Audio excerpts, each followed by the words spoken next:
Hi, I'm Michael Vertolli, and this is the first of our online lecture series. Today what we're going to be looking at is issues around immune function and also some of the basic principles behind treating common everyday infections like colds and flu. To begin with, I'd like to just remind you that there is that free introductory lecture to this series in which I talk about the basic, where exactly using herbs and other remedies fits into the overall framework of the healing process. And sometimes it might be useful to review that lecture before beginning one of these individual lectures. So to begin with, what I'd like to talk about is basic ideas behind immune function and susceptibility to infections. We have a common paranoia in our society today. Everybody seems to be concerned about killer viruses and infections and things like that, and there's no doubt that there is some truth behind that. There is definitely some concern. But to a large extent, as is often the case in our society with the particular worldview that we come from right now, often the way we treat these things is in a surface band-aid way, looking for scapegoats. It all becomes focused on the virus or the microorganism, when in actual fact, that although those are important issues, the real issue comes with where am I in my day-to-day life? What am I doing in terms of how I live, how I eat, and how that affects my basic immune functioning? Because the mere presence of a virus or some other pathogenic organism doesn't guarantee that upon exposure to it that I'm going to get sick. Every single day in our lives we get exposed to thousands, hundreds of thousands, even millions of potentially infectious microorganisms. They live on and inside our body all the time, but that doesn't mean that we're sick all the time. There's some other factors that come into play that affect our susceptibility to these illnesses,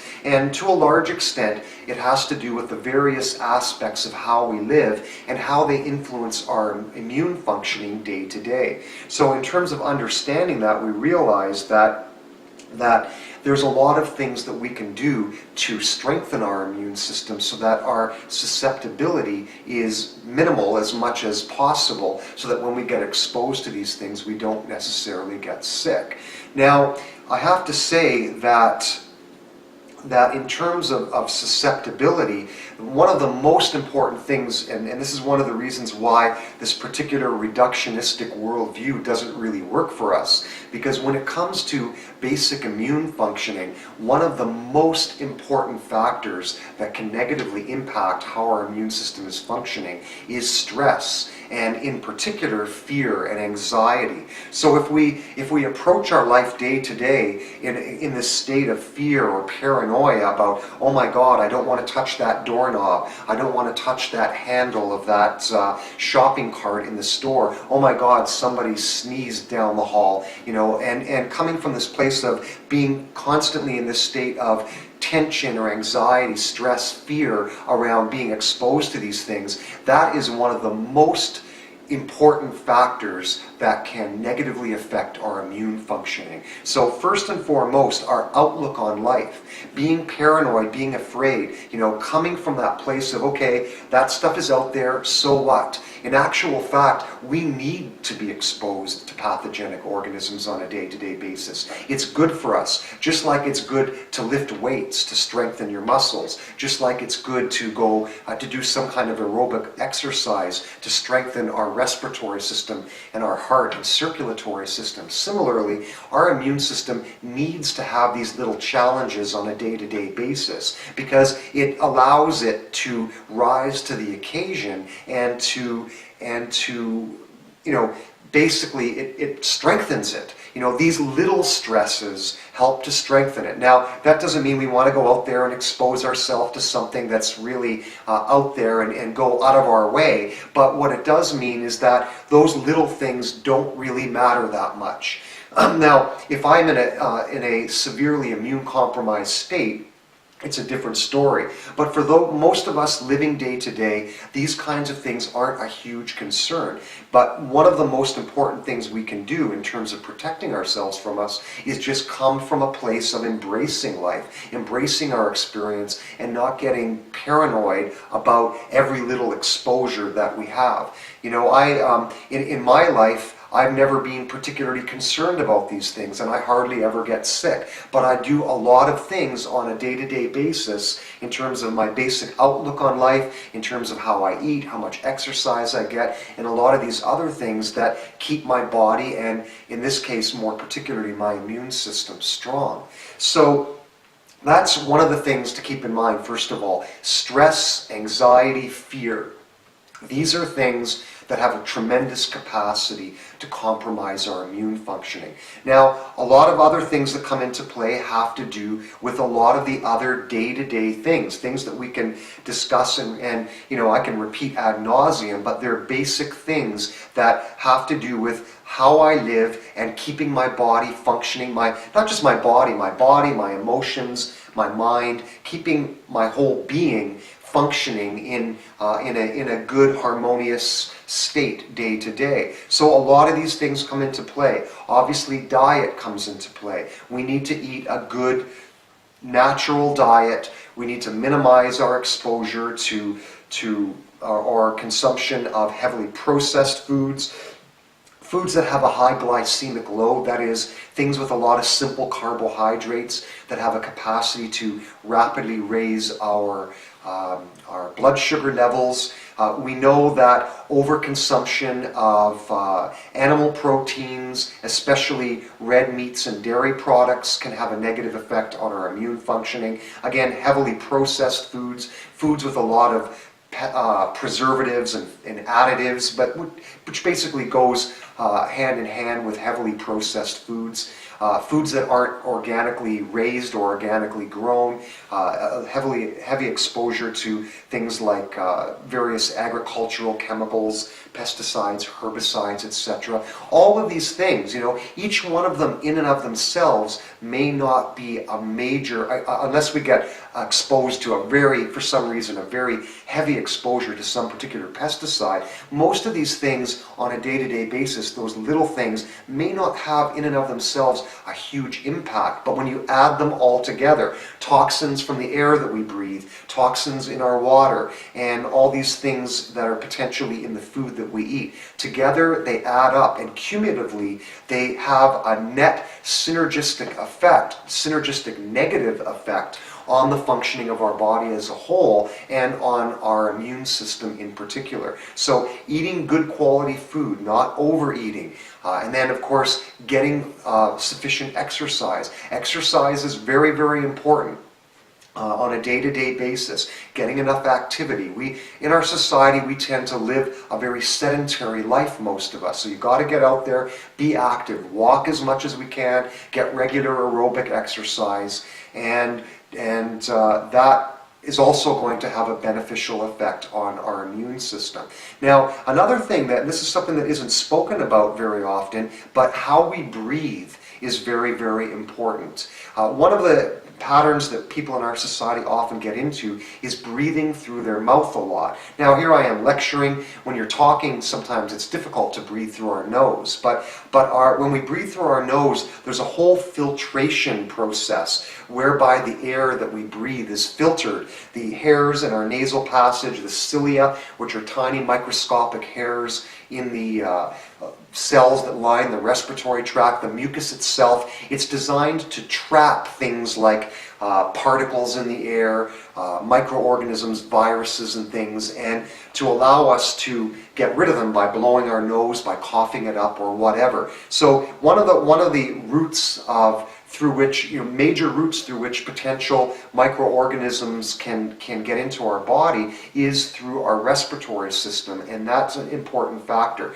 Mouth breathing means that there's this entire filtration process that the air doesn't go through, and it increases the amount of potentially irritating chemicals, dust particles, and also pathogenic organisms that get directly into our lungs. Now, if you think about it, our lungs are designed to allow for the most efficient gas exchange. That means that the layer of tissue between our blood, as these capillaries, these very small blood vessels, pass through our lungs And at that point, they're only one cell layer thick, and the mucous membrane is only one cell layer thick in order to maximize gas exchange. That means the potential barrier there, deep inside our lungs, where gas exchange takes place, that can protect us, that prevents pathogenic organisms from getting into our body, is very, very thin, which is why we have all these built-in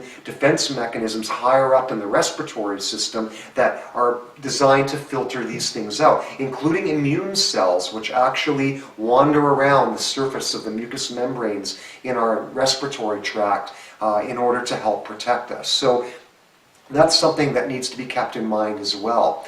Now, another thing, and this is something that really isn't spoken about a lot, it's been getting a lot of positive, let's say, media attention, and that is probiotics. And of course, probiotics are bacterial cultures like Lactobacillus acidophilus and other bacteria, which are friendly microorganisms that normally live in our body, on the surface of our skin, in our digestive tract, our respiratory tract, etc. Now, they've been getting a lot of positive media attention lately because there's been a lot of research done on them, backing up what natural health practitioners have been saying for decades about the importance of these things. But most of the focus has been on digestion. One of the areas that's really been ignored is their role in protecting us from, in basically working as a kind of a part of our immune system. One of the things that's very important in terms of protecting our body from the potential effects of exposure to pathogenic organisms is that we need a good healthy flora. We need a good healthy population of bacteria living on our mucous membranes, because what they do is a number of things. First of all, they help create an environment that promotes the health of our mucous membranes. Secondly, what they do is they actually create an environment which is antagonistic to many types of potentially pathogenic organisms, and they also compete with those organisms and help to keep their populations in check. So having a good healthy microflora in the mucous membranes of particularly our respiratory tract and digestive tract, which is a major route through which these organisms can get into our body, is very, very important. And that means that probiotics are one of the most important things that we can do to help boost our body's immune response. Now, I actually recommend them that they be used prophylactically, that they be used as kind of a tonic, periodically taking them. Of course, if anybody ever has, for any reason, has to use antibiotics, it's absolutely essential that they take a good probiotic supplement for at least a month after taking the antibiotics to help restore the balance of the microflora in our respiratory, in our body, basically, in the mucous membranes, in particular of our respiratory and digestive tracts. But when we have,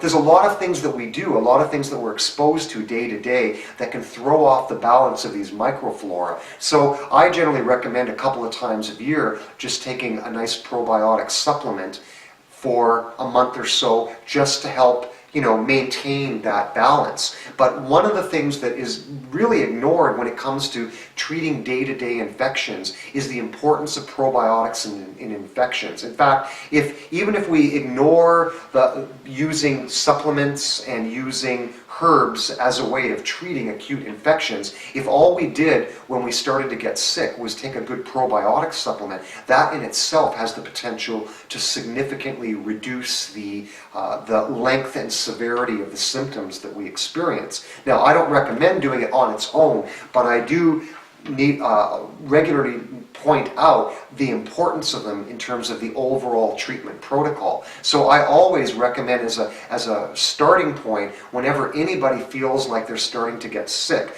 to take a good probiotic supplement and take it from the time that they feel like they're starting to get sick until at least a few days after all of the symptoms are gone.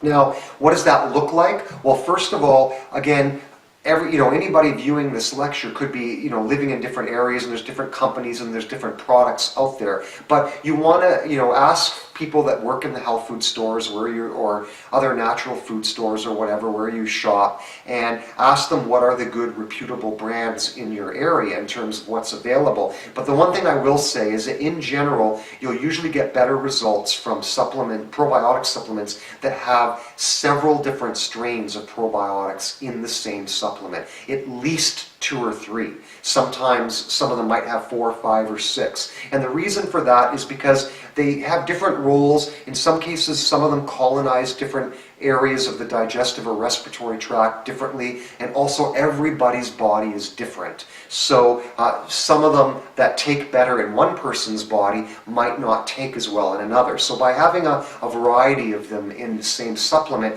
that increases the likelihood that one or more of them will be good for you and your body. The other thing about taking them is they need to be taken on an empty stomach. Sometimes they recommend taking them with food. That is not recommended, because when you take them with food, food stimulates production of hydrochloric acid in the stomach. And although these bacteria are somewhat resistant to hydrochloric acid, they're not resistant to it to a high degree. So anything that stimulates a lot of acid production could potentially kill off some of these organisms. The third reason that we want to do that is because they just simply when there's nothing else there that they're taken with, it just allows them to spread through the digestive tract and through the respiratory tract more efficiently. Now, another thing that needs to be taken into account when using probiotics is that they need to be taken in powder form. Now, that doesn't necessarily mean that I recommend that you purchase it in powder form. In fact, I usually recommend people purchase it in capsules, because in the powder form, the capsules actually help preserve it better. Because the powder form, it tends to have a lot more grams in the same size bottle, and therefore it takes a lot longer to use it. And every time you open it, it's exposed to air and to moisture and things like that, which could potentially affect the quality of it. So I recommend purchasing in capsules, but then when you use it, open up the capsule. That is really critical, because otherwise the capsule dissolves in our stomach, which is good in terms of getting that culture into the digestive tract, but it's not efficient in terms of getting that culture into the respiratory tract. We actually need to get it into our mouth and throat, and once the culture takes there, then it spreads up into our nasal passages and down into our lungs. That's really, really critical. The third thing about taking probiotic supplements is that they need to be taken in they're most efficient when taken, first of all, in a fairly large amount of water. I'd say a good 8 to 10 ounce glass of water, because the water helps to dilute whatever stomach acid. There's always going to be some residual acid in our stomach, so it dilutes that stomach acid even on an empty stomach. And then finally, they take much better when they're taken together with a mucilaginous fiber supplement. And by far, pectin would work, but by far the easiest to work with here are whole flax seeds. You don't want to grind the flax seeds, because that releases the oil, and when the oil is released, it stimulates digestive secretions, which we don't want to do in this case. So what happens is you want the seed to be whole, so that your digestive tract is only reading the fiber, so to speak. What the seeds do is they soak up the water and they get coated in gel, and they go through us like a fiber rather than like a food. And the other thing that works really well is psyllium husks. You can use one or both of them mixed together. So I recommend using a tablespoon of whole flax seeds and or psyllium husks. Put it in warm water, because that helps it gel up better. Open up your capsule of probiotics, mix it together really well, and drink it fairly quickly, within a few minutes. Otherwise it gels up too quickly, and some people find it difficult when it gets too mucilaginous in terms of drinking it down.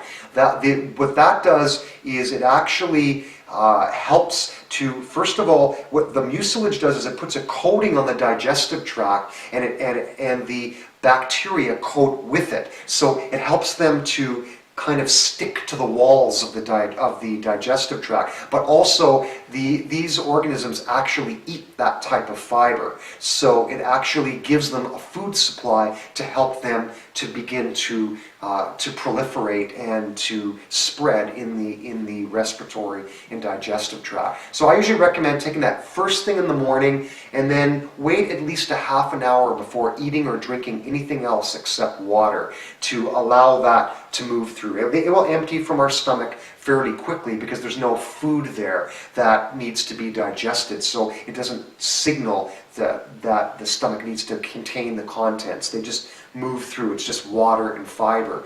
And so again, begin that as soon as possible when you get sick, and then take it until a few days afterwards. That is one of the most important things that you can do to help fight infection. And as I said before, if we do this 2-3 times a year for a few weeks, it helps to maintain the strength of our body's defenses and help prevent us from getting sick in the first place. So now let's get into what we're going to get into now. I'll talk a little bit about supplements as well. There's a lot of different information out there in terms of supplements to boost the immune system, supplements that can be taken when we're sick. I'm not going to get it to too great a degree, because I actually find that the probiotics and herbs work better, but supporting that with some use of supplements can be very useful as well. In terms of ongoing immune support, we have to make sure, first of all, that we are getting enough vitamin D. Vitamin D is critical to the functioning of our immune system, and many people that live in the temperate parts of the globe, whether it be some distance north or some distance south of the equator, where for a good chunk of the year we don't get a lot of sunlight exposure. And then even when we do get sunlight exposure, a lot of people live lifestyles these days where they're indoors most of the time. So it's been found that a lot of people that live in these situations tend to have low levels of vitamin D in their body. And there is a very, very strong correlation between suboptimal levels of vitamin D and deficiency in immune functioning. So getting enough vitamin D is important. That means getting some sun exposure during the warmer months of the year without obviously overdoing it, because as we know, the sun and the UV rays are a lot stronger than they used to be.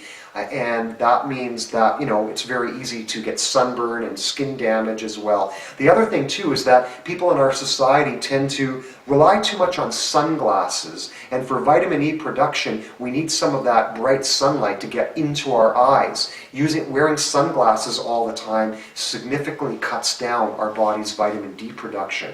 But because vitamin D is not that readily available in the kind of diet that most people eat these days, I highly recommend that people that live in the more temperate parts of the globe supplement vitamin D at least for the 2/3 of the year that they're getting the least amount of sun exposure.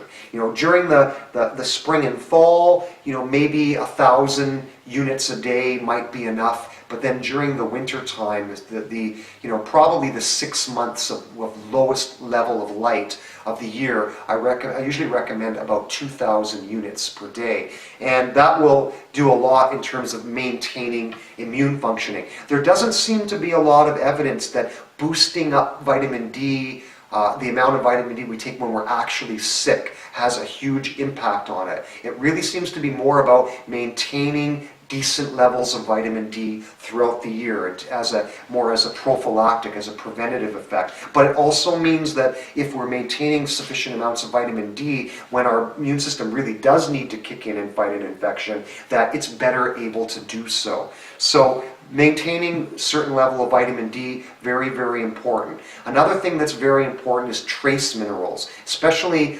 selenium, manganese, and zinc. So it's important to maintain that. If it's something that we can do in terms of taking a good multivitamin that has a good multi-mineral complex with trace minerals. That will certainly help. And just a good quality multivitamin in general helps to maintain our, again, baseline immune response. That doesn't mean taking tons of multivitamins again when you're actually sick is going to do much to fight the infection. We're talking about baseline here. Vitamin C is another one. It's got, there's a lot of controversy about vitamin C and how much you need to take. And of course, that is, it's debatable, but I find a certain amount of vitamin C taken on an ongoing basis is helpful. But we're not talking about 2, 3, 4, 5 grams. 500 to 1,000 milligrams a day is a decent baseline amount to help boost our immune system, and also it helps with the health of our mucous membranes, which is very important because before most infections can really affect our body, they have to penetrate the mucous membranes. So having good, strong mucous membranes is very, very important.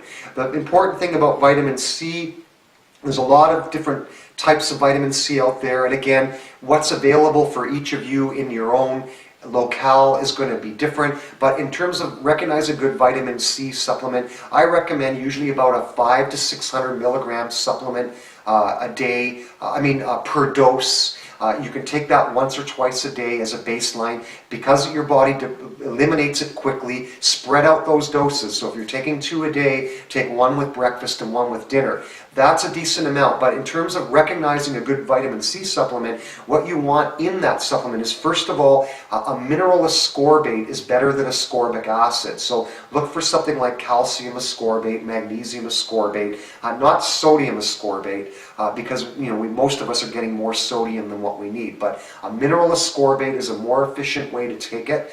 For one reason is because it doesn't make our body acidic. And when our body gets too acidic, that tends to lower our immune response. The other thing is that vitamin C works way, way better when it's taken together with polyphenols. Now, in terms of polyphenols, the kinds of polyphenols you're going to find in supplements, the most common ones you're going to find are flavonoids, anthocyanins, and proanthocyanidins. So they'll usually be in the form of, you'll often see citrus bioflavonoids, for instance. Sometimes you'll see individual flavonoids like quercetin.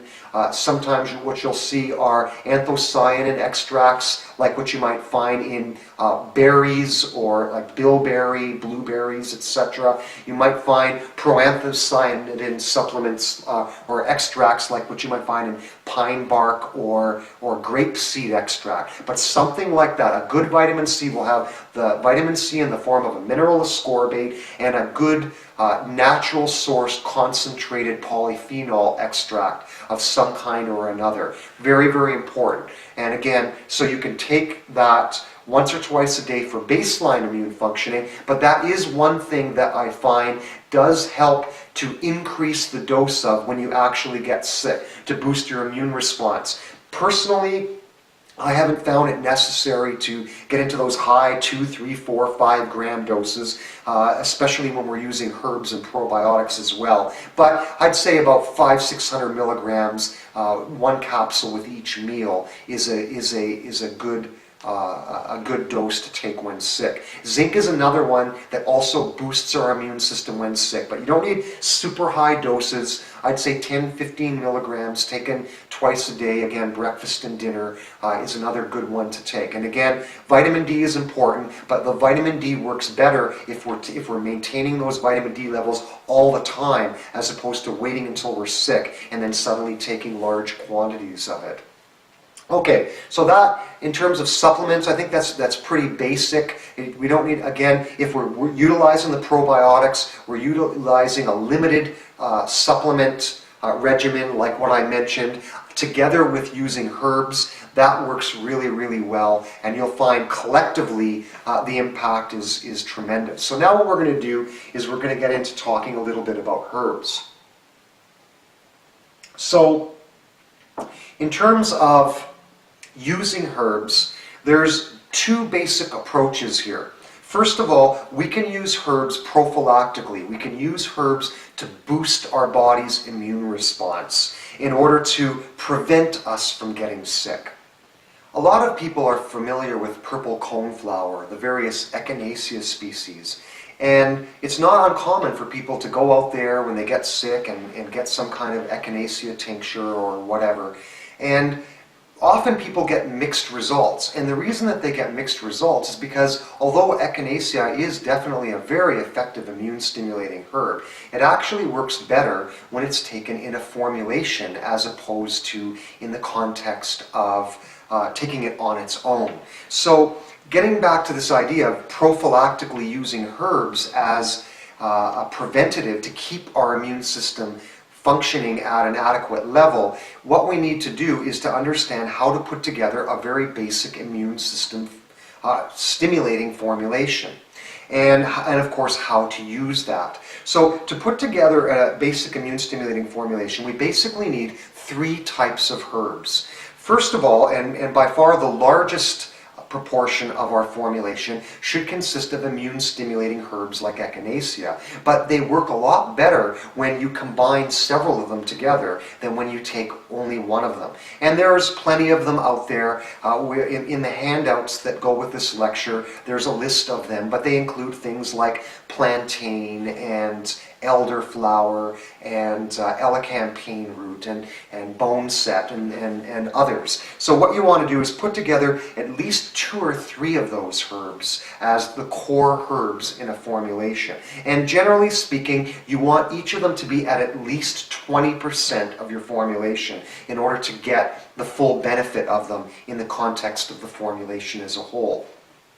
The second type of herb that we need to use is what are called lymphatic herbs. These are herbs which stimulate the lymphatic system. And the lymphatic system works very, very interconnectedly with the immune system. In many cases, I mean, to some degree, we almost consider them to be one and the same now. But there are different types of herbs that specifically act on the lymphatic system, although some of them overlap. Echinacea, for instance, is both a lymphatic herb and an immune stimulant herb. But these types of formulations will work best if there is at least one really good lymphatic herb in the formulation besides the whatever lymphatic component comes with the immune stimulating herbs. Okay, so that's the second part of our formulation. The third part is we need a catalyst. Now, a catalyst is a warming herb, a pungent herb that adds heat to the formulation. What that does is it stimulates our circulation and it facilitates the ability of the constituents of the different herbs in our formula to get to all of the various tissues in our body so that they can, so basically it increases their effectiveness and their efficiency. And for that, it depends on the herb that we're using. And again, on the handouts, we've given you a list of herbs like cayenne and ginger, which can be used to add heat to your formulation, and the percentages that they need to be used in, because each of these herbs has a different level of heat. So for ginger, for instance, you might use 10 to 15% in a formula, and that will give it the right amount of heat for the formula to be able to work effectively, but not too much so that it becomes irritating. But if you were to put 10 to 15% cayenne in your formulation, it would be way, way too hot. So it's important to remember with these herbs that the amount depends on the degree of pungency of the herb. So basically that's how we put together our formulation. We have usually one herb that adds heat to the formula, and that herb could be anywhere from 1 or 2% if it's a really hot herb like cayenne, to 20-25% if it's a less hot herb like elecampane root.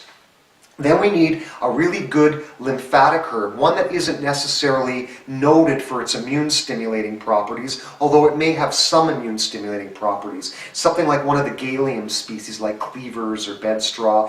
Nettle is another good one. And then the bulk of our formulation will be made up of 2 2 or 3 good immune stimulating herbs at least 20% of the formulation.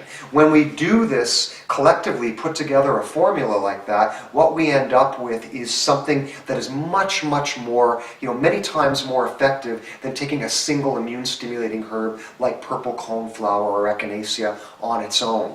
Now, the second thing about how to use these formulations is that they are one of the things about immune stimulation from herbs is that the effect tends to wear off. When you start taking the herbs, it kicks in really, really quickly. But then if you continue to use those herbs over a period of time, the effect gradually drops off. And usually we find, and it depends on the person, it depends on the herb or the formulation, but usually we find that after about a week or two, the effect starts to drop off. So these immune stimulant herbs and immune stimulant formulations work better when they're used in a protocol that we call pulsing. That is, they're used for a short period of time followed by a break. And usually the period of time that we use them is 1 to 2 weeks. And the break is, it could be anywhere from 1 to 2 weeks up to a month, depending on how much immune stimulation we want. So if you want to give your immune system just a light kick, you could take a formulation like that for a week or two, and then that's it. Or if you really feel that you need a higher level of immune stimulation, we might take it a week on, a week off, a week on, a week off, and do that until you've pulsed that formulation 2, 3, or 4 times over the period of a couple of months. And each time that you pulse it, the net effect on our body's immune response is a little bit higher than the previous time. So there's a gradual increase in the effect. And of course that increases our ability to boost our immune response and to prevent getting infections. So that's something that you can do any time of the year. Doing it a couple of times a year is great. Of course, doing it just before the beginning of the cold and flu season, say in September in the northern hemisphere, just before a lot of these viruses start coming around, it's a good time to do it. And then maybe doing it again midwinter again to give the immune system another kick. Okay. Now, the other thing I wanted to say about this particular approach is that it's not a basic immune stimulant formulation. It will help, but it's not as effective for the treatment of an infection in progress. For that, we need a more specialized type of formulation, which is another reason why that people get mixed results from echinacea taken on its own. Not only because it's not as effective on its own, but as just a basic immune stimulant, it's not as effective for treating an infection in progress. But where that type of immune stimulant formulation does come in when people have an infection in progress is that definitely for the kind of formulation you would want to use for treating an active infection will have immune stimulants in it. So during the course of the treatment, you're giving your immune system a kick. But after that, again, if you continued after the symptoms are gone, taking that formulation, the effect will wear off. So we need to stop for a period of time. But if you want, because we never know to what degree a negative impact getting sick has on our body, you can wait a week or two after you get sick and you're using your formulation for the illness itself, and then take an immune stimulant formulation for a week. Pulse it, once or twice again, and that will give your immune system a little bit more of a kick, so that we know that coming out of the infection, our immune system is functioning at a higher level and we're less likely to get sick again. Now, when we're using these immune stimulation formulations, they're used according to chronic protocols. What that means is the typical dosage you would use for if you were treating a long-term condition. That usually means taking the formula 3 or 4 times a day. I usually recommend that the most effective way for using most herbs, and it's a complex subject,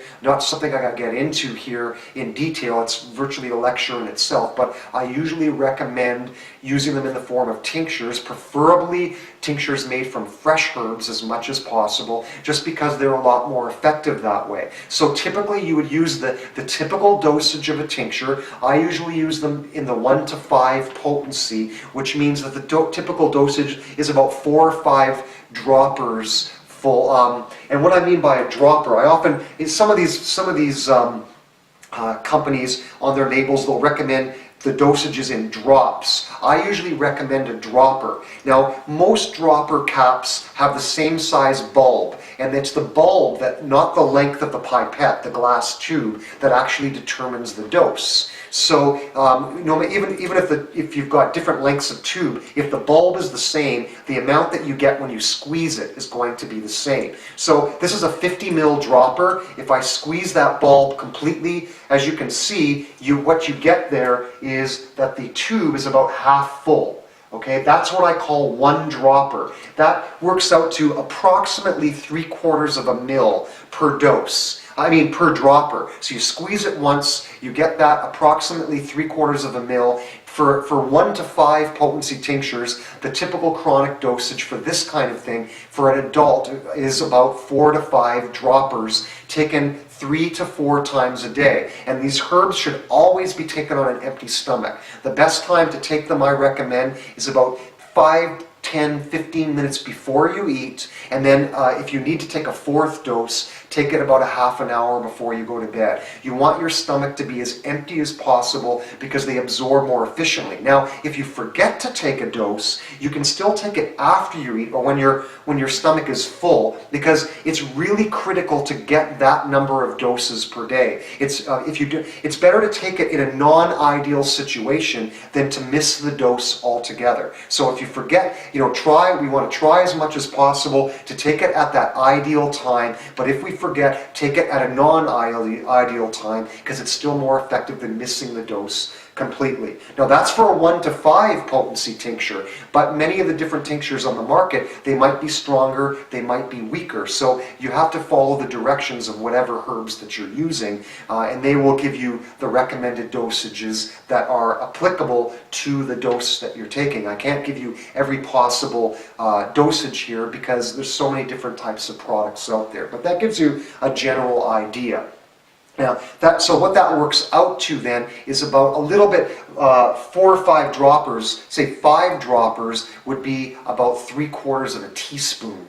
And so there's another way that you can think of in terms of measuring your dosage. Now that works great for boosting our immune system, either to prevent sickness or after being sick to help prevent us from getting sick again. If we're actually treating an active illness, then what we need to do, aside from the things I've already mentioned, I strongly recommend using the probiotics, taking certain supplements, but we need to take our basic immune stimulant formulation with those components that are in it, and then what we need to do is we need to add to it herbs that actually support those parts of our body where the infection is taking place. Now that could be our urinary tract, but we're not, I can't, in the course of such a short lecture, talk about every possible type of infection. So what we're going to focus on here are your typical colds and flu, which primarily hit us in the respiratory system.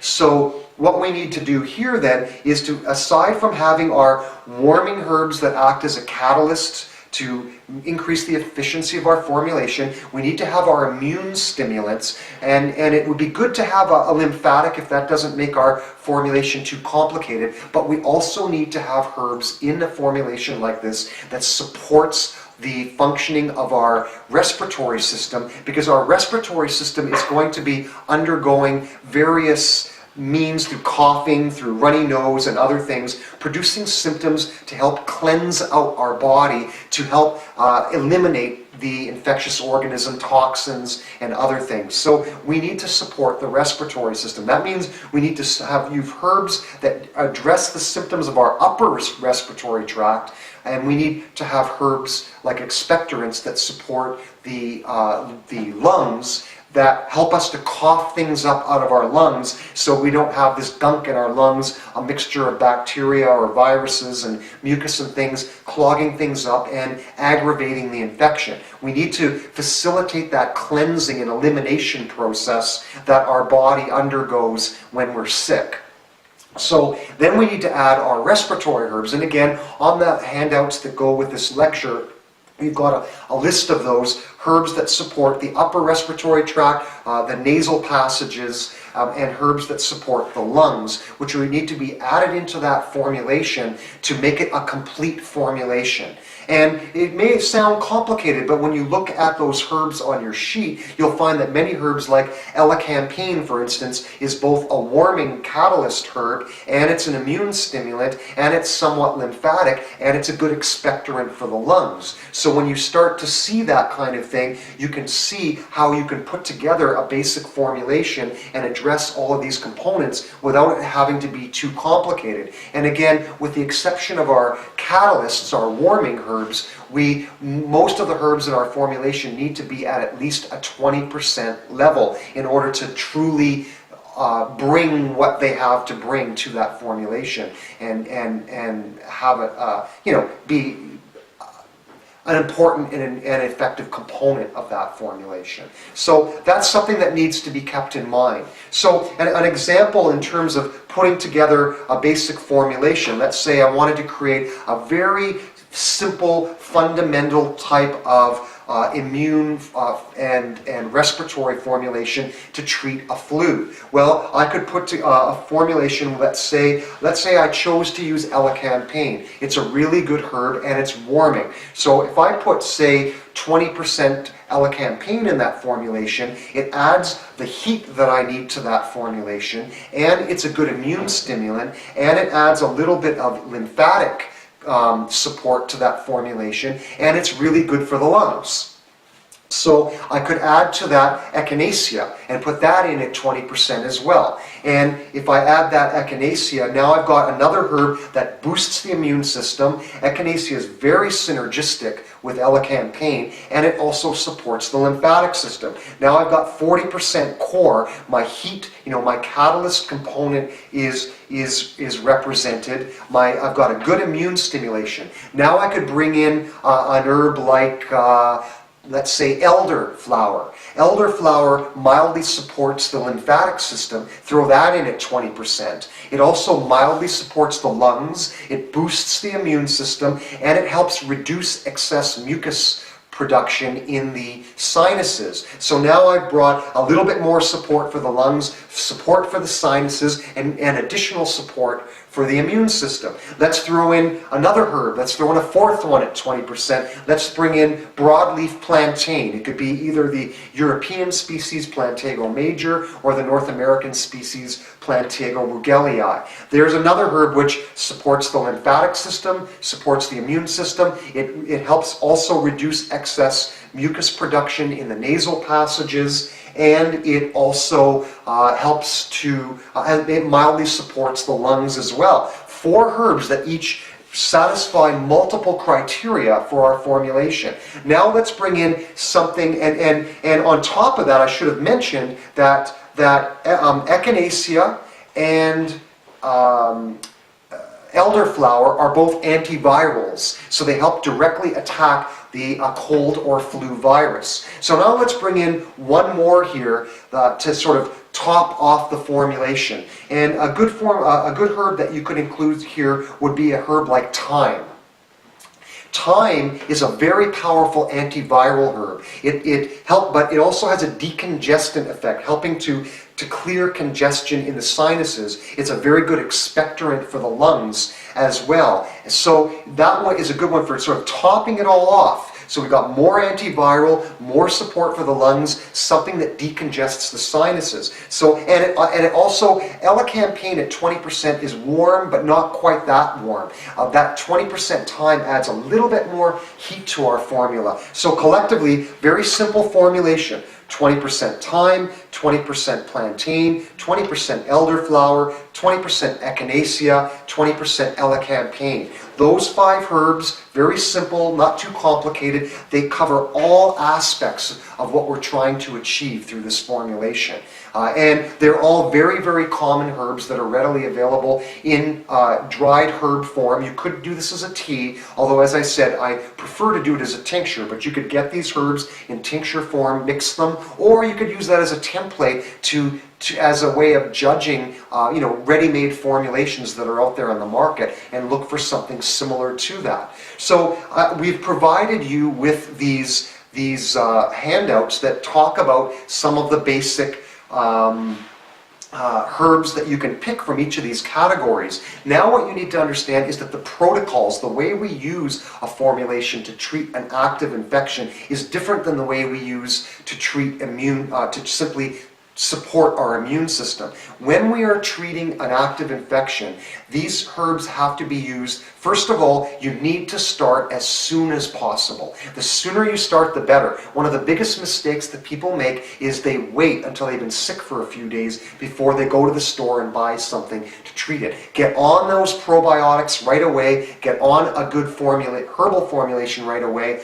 Take those supplements right away. The sooner we start, the better. That is critical. Also, for treating active infections, we need to use much higher doses. Whereas I said the typical chronic dosage for an immune stimulant might be, again, I'll use the example just so that we can compare, of the 1 to 5 tinctures of taking, let's say 5 droppers 3 times a day for basic immune stimulation. Using herbs of the same level of strength, we would be taking 6, 7, maybe up to 8 droppers per dose, and instead of taking it 3 or 4 times a day, taking it 5, 6, maybe even up to 8 times a day. So it could be, the dosage could be at least 6 droppers per dose, and at least, say, 4 or 5 times a day, and as much as 8 droppers per dose, and as much as 8 times per day. How do you gauge that? It really depends on the severity of the symptoms. The more severe the symptoms,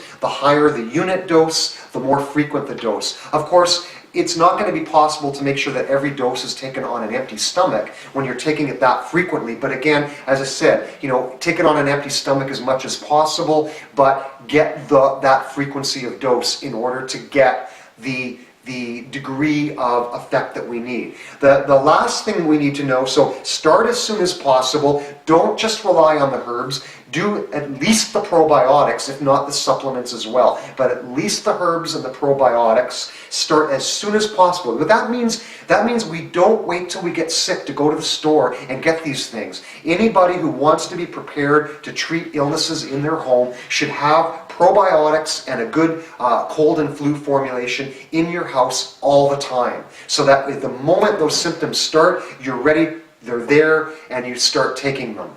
That's the best way to do it. So keep them on, start as quickly as possible, take those very frequent doses. Another reason why people going to the store and just taking echinacea doesn't work as well, not only because it doesn't support the respiratory system, not only because it's not in a formulation, because they're not taking it according to acute protocols, taking it at the dosages needed to treat an active infection. And then the final thing is, we don't stop taking those herbs until we're sure we're over the cold or flu. Sometimes our body brings that virus under control and the symptoms may go away and it may seem like we're okay, but if we stop that support too quickly, what happens is the symptoms come back. So you want to wait at least 2 or 3 days after all the symptoms are gone before you stop taking those the herbal formulation. And with the probiotics, I'd say take it even a little bit longer. Then if you feel like you've been getting sick a lot,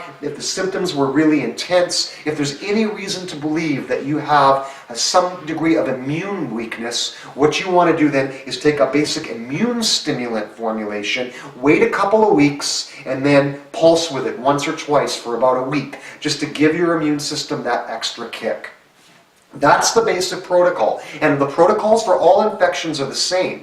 I can't address them all over the course of such a short lecture, but the only difference is that the herbs that we put in there to support the organ system where the infection occurs, they change. We're talking about colds and flu, which are respiratory formulations, so basically that's the kind of herbs we use there. But if we're dealing with an infection in the urinary tract, for instance, then along with the lymphatics and immune stimulants and the catalysts, the warming herbs, you have to have herbs that support the urinary tract. That's the basic formula for putting together this type of approach to treating active acute formulations. Okay, so there, with the tools that I've given you, the basic understanding here, and the handouts that you've got that give you examples of readily available herbs that you can find, you've got some of the basic tools to do this. Now, of course, I strongly recommend that if this is something common general boosting immune system is something that most people can do. Treating active infections is something that most people can do most of the time with a little bit of knowledge and the right tools. But of course, if you're having problems, you're getting sick, or you're trying these things and you get weird reactions, or it doesn't seem to be working, then you might be dealing with something a little more complex than something that's amenable to self-treatment. And in that case, you should see a herbalist or other practitioner that knows how to work with herbs in order to get somebody with a little bit more experience. So remember, you're not always going to be able to treat these things on your own, but with a bit of knowledge and the right tools, you can do that. Now, I realize we've covered a lot of material in a context of a relatively short lecture here, and I strongly recommend that you utilize that forum that we've got for all of these lectures. If you have any questions about anything that I said, anything that comes up, get them out there on the forum. That gives you the opportunity to interact with other people that are viewing this as well, just as if you were all here present in this lecture. You can see people's questions, you can see their answers, and you can benefit from that just the same as if everybody was present and hearing the questions and answers that were coming. Okay, I hope that you enjoyed this lecture, and again, I put that out there. Use that forum if you have any questions.